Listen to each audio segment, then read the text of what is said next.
Next question. I've been using the emotional guidance scale for a long time, but recently started working much more consistently and more accurately with it, with your continued guidance. A lot of emotions are surfacing, and whereas before I was able to ignore my feelings, recently I find myself articulating my feelings about particular subjects to people close to me, and I feel slightly out of control. I've never really owned my feelings around certain issues like I'm owning them now, because good girls weren't supposed to feel anger or jealousy and frustration. But they are emerging. Is this par for the course?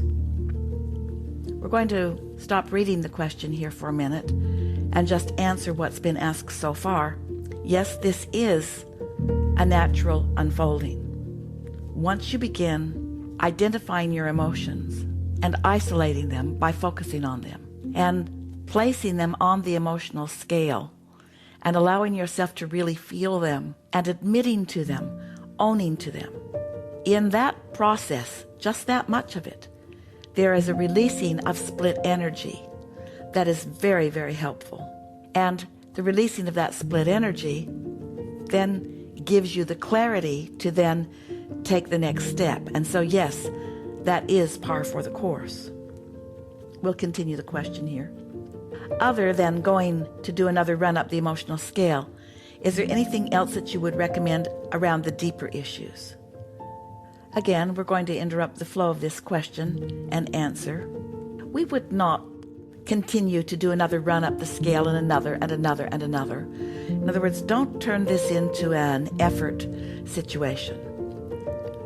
Work with the scale, own what you're feeling, and then just count it as good work. As you notice the relief that you feel, we know you do, when you acknowledge what you really are feeling. This is a good thing that is coming into your awareness. Esther has noticed that too. There are some emotions on the scale that she at first had a hard time even articulating something about that emotion. Because, like you said, she didn't think it was appropriate for her to be feeling that way. But there are no right or wrong emotions. There are not good or bad emotions. These are indicators. And so acknowledging the indicator is a really good thing. And so we wouldn't keep running up the scale, but we would do it anytime we come into the next awareness or the next awareness that we have some emotion that is prominent. The question goes on, will this process allow me to release some of the excess weight that I have been holding? The answer to that question is yes, but we have to give you a little background here in order for this to make sense to you. We've been talking quite a bit recently about how when life comes at you, ask yourself, where is that situation or subject or topic, where is it landing you on the emotional scale? But of course it's important to point out that since it's always attraction, attraction, attraction, a better way of saying that or asking that of you would be to say, where are you standing on the emotional scale that is causing you to call that piece of life to you, that piece of life that feels like it's coming at you? It feels like it's coming at you, and it is, but it's important to acknowledge the reason that it's coming at you is because your point of attraction is calling it to you. That's an important distinction. You may be noticing, if you've been doing some exercises with this emotional scale, that several things that come up are all landing you in approximately the same vicinity on the emotional scale. We have said something to you like this when you have been in audiences around the world, when we say to you that often when you have 3 or 4 questions, at the heart of them is the same thing. And so this is what we are saying to you here. It's a very common thing for the different topics or subjects or situations of your life to be landing you in similar places on the emotional scale, because after all, you are attracting them from where you are right now. So with all of that in mind, think about where the feeling of excess weight lands you on the scale. Choose something. You may feel like it's overwhelming, overwhelming. Something that we've asked you to do before when you find yourself in a situation that is causing you to feel a certain way. We've asked you to acknowledge, have you been feeling that way? That emotion that you're feeling, is this something that you've been feeling around other topics? And usually, in fact, it's always true, but usually you can figure that out rather easily. You can recognize that, yes, I have been feeling overwhelmed. I have too much to do and not enough time to do it. Or I have felt the burden of too much responsibility. Or even I've been feeling some resentment about others not carrying their fair share. Now, resentment is further down on the emotional scale. It's down there around hatred and jealousy and insecurity. It's right in that mix. Where overwhelmed is further up the emotional scale. It's at 11.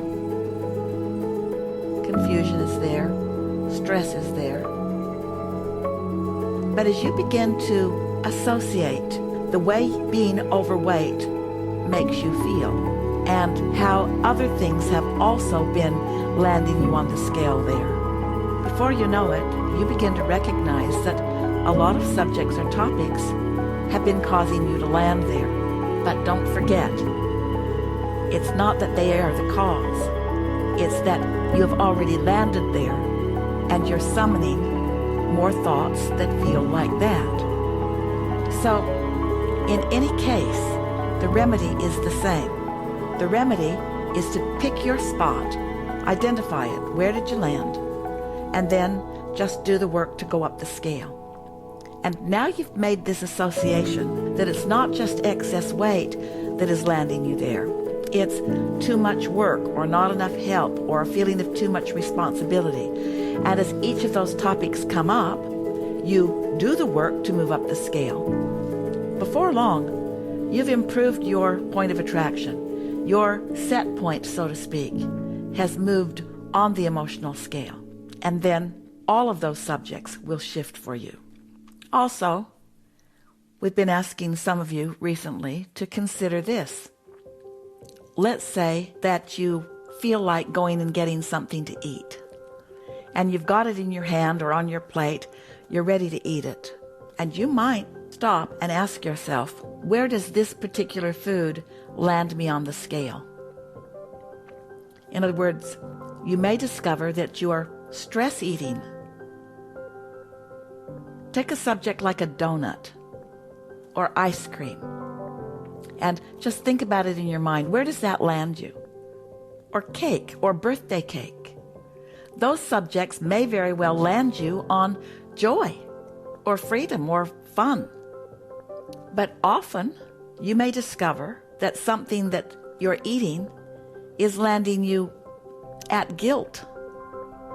You feel guilty about eating this.